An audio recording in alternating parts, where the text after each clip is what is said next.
Hello everyone, my name is Maddie and welcome back to Telequarium at the Alaska SeaLife Center. We have been streaming every day on YouTube at 12 and 2 p.m. Alaska time, and we're really glad to have you back today. So we are going to be doing a little bit of a craft while also learning about a really important aspect of animal welfare in zoos and aquariums. So I'm going to be teaching you all about enrichment today, for those of you that might have heard that word before. And then afterwards, we're going to be making a little at-home enrichment for some animals that you all might have with you. So just to prep you, if you want to get ready, when we do this craft, all you need is a t-shirt that you're okay with destroying and maybe donating to one of your pets, a pair of scissors, and then a tennis ball. So at the end of that, that's what we'll be working with. But to go ahead and get started, one of the biggest questions that we get working at an aquarium and with captive animals is how do you make sure that these animals have a stimulating life? How do we make sure that they're still getting all of the needs met that they would in the wild? And a huge aspect of animal welfare that I mentioned earlier is enrichment. And I like to describe enrichment as a challenge either for the animal's mind or the body that adds a little bit of stimulus, something exciting throughout their day that challenges them to explore, to think about something, to investigate something with their bodies and just kind of figure out what's going on to break up that daily routine. Oftentimes in the wild, they have a lot of tasks that they need to be figuring out. They have to be finding food, finding shelter, finding other animals, protecting themselves from predators. But here in captivity, in the SeaLife Center, those needs are met for them. They don't have to figure out where their food is coming from. They don't have to figure out where they're going to find shelter. But we still want to add that challenge for them throughout the day. We still want to give them something that they have to think about, something that they have to explore. And so that's where enrichment comes in.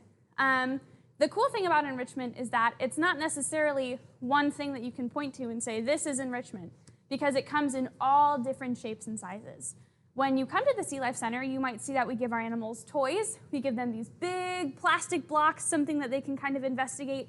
We might give them food. We might give them puzzle feeders. It's kind of up to our husbandry staff to get really creative to find something that the animal is going to be engaged in, that they're going to have to try really hard to figure out, and something that's going to be exciting for them throughout the day. So I have some examples of enrichment that I would like to show you and take you through. So one of the biggest forms of enrichment that we have is training.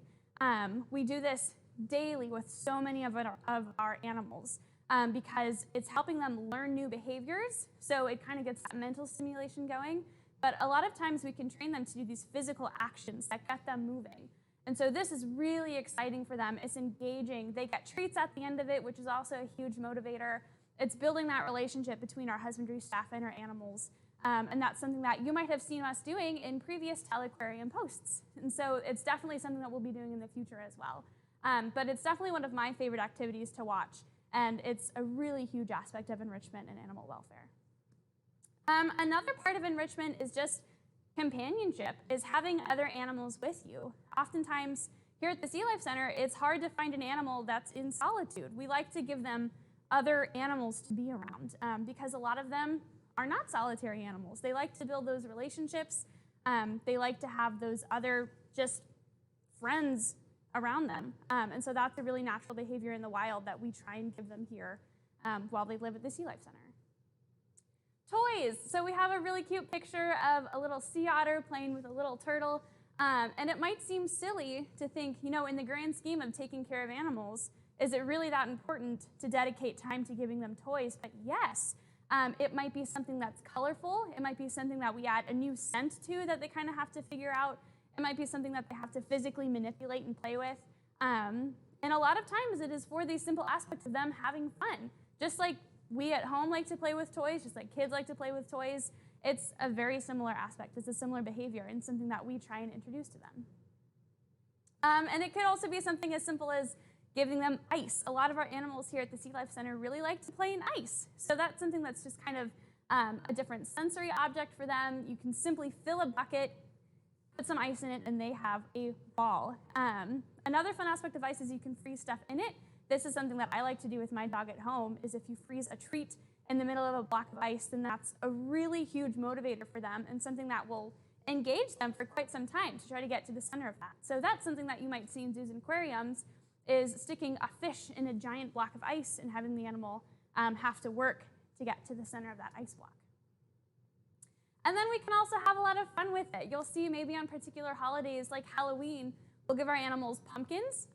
We'll give them something for their birthdays that they can eat, that they can destroy, that they can play with. And also, a funny aspect of enrichment is it doesn't last very long. Sometimes these animals can destroy these things in a matter of minutes. And so we have to kind of work hard to make sure that this is something that's going to be lasting longer than a few seconds.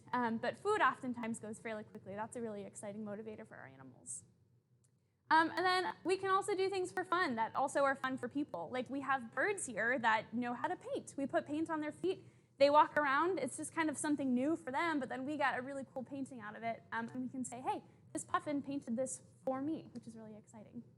So those are some examples of enrichment that you might see in captivity, that you might see at a zoo or aquarium. So next time you're at an institution like that, I encourage you to keep your eyes out and figure out what the animal is having to investigate that day. It might be something that we added new to their environment.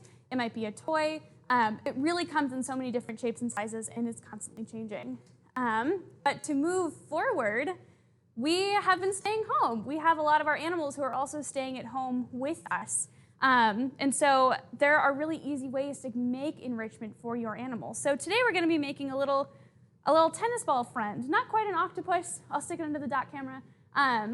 It only has 4 arms, but it has a little face on it. And so, like I said, we just need a tennis ball and a t-shirt and a pair of scissors, and I'm going to walk us through this.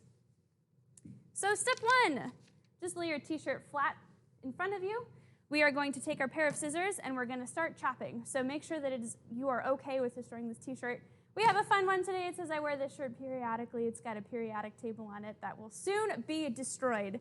But you're going to go ahead and make your first cut is just going to be right underneath the armpit and go straight across. Alrighty.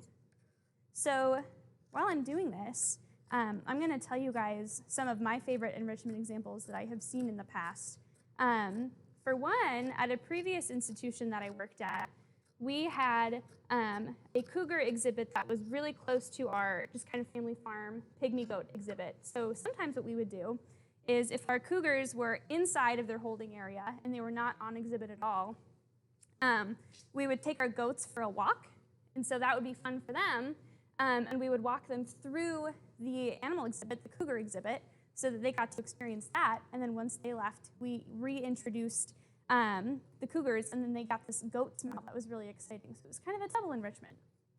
But the next step that we are going to take is from the top that you just made, you're going to cut about 2 inches or so down and make a strip all the way across. So if you guys have cool examples of enrichment, go ahead and throw them in the comments down below. We would like to hear what you have seen. Or if you have any questions about what is enrichment, other examples of enrichment that we've done, I would be happy to answer those on camera. Once again, we are just cutting all the way down. And then we've got that strip. And then our next step is you have this last chunk of t-shirt, and you're just going to cut that in half, straight down the middle. And then we're going to be done with our scissors.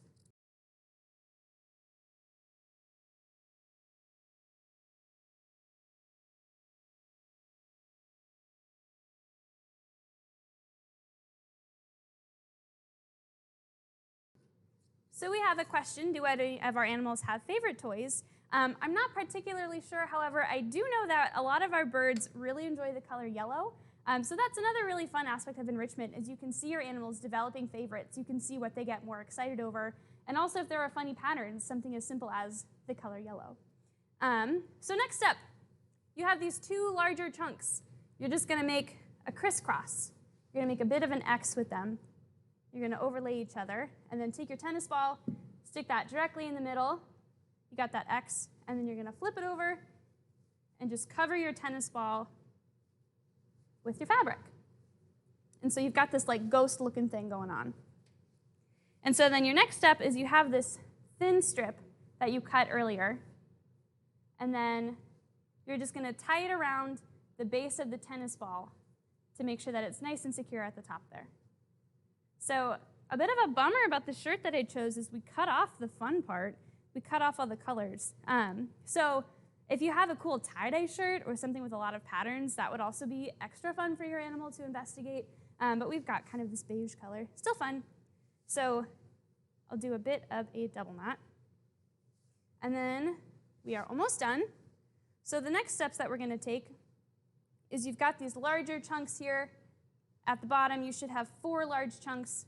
You're going to cut each of those into 3. So I'll get going on this one. Another really cool enrichment example that I've seen is at a previous zoo, there was a sea otter, who actually was developing arthritis in its elbows. And so our husbandry staff was trying to get really creative as to how to move those juices around. So next step is you're just going to braid these, like so. And so they actually trained this sea otter to play basketball. And so it could dunk basketball into this tiny little hoop. And so it was fun for the sea otter to learn that training. But it also was for a medical reason, and it got its elbows moving a little extra for its arthritis, which is really exciting. So you get to the bottom, and then you're just going to tie it off like so, in whatever manner that you can. I like to just wrap one of the strings around and then pull it through the bottom. Sometimes it's a little tricky.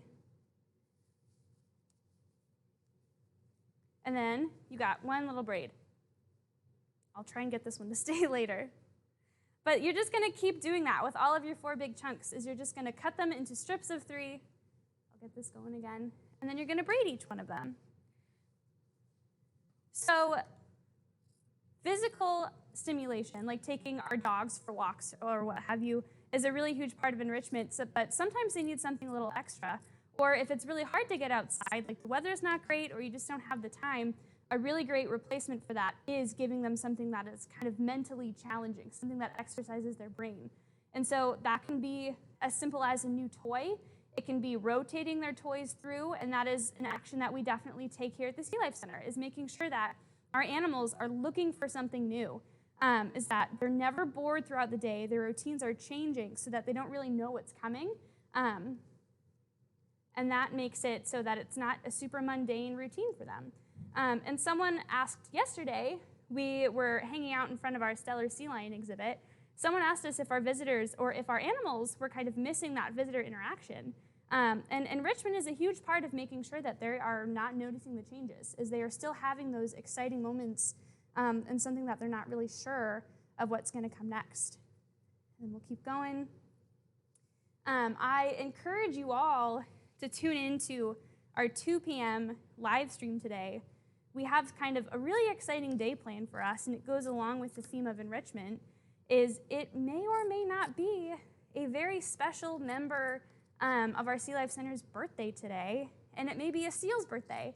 And we're actually going to be having a little bit of a birthday celebration, and you get to see a live example of what enrichment looks like for a really fun occasion. And so, you know, we're not just doing it for us to be exciting, but it's also really fun for the animal and something that they definitely look forward to. So please stay tuned. It'll be really fun, and I'm excited to see it myself because it's not something that I get to see a whole lot either. Wrap that around. And if you guys are making this along with us, please take pictures and post them on social media. Post it on Twitter with our hashtag Telequarium. And we'd like to see what you made. We'd also like to see what your animals are doing with them. We want to know if they're actually enjoying what we're doing, which would be fun. What I am thinking while I'm making this is I have a dog at home who destroys things in a matter of moments. And so that's a really huge aspect of enrichment as well, is making sure that what we're making is appropriate for the animal and something that is not going to be harmful for them.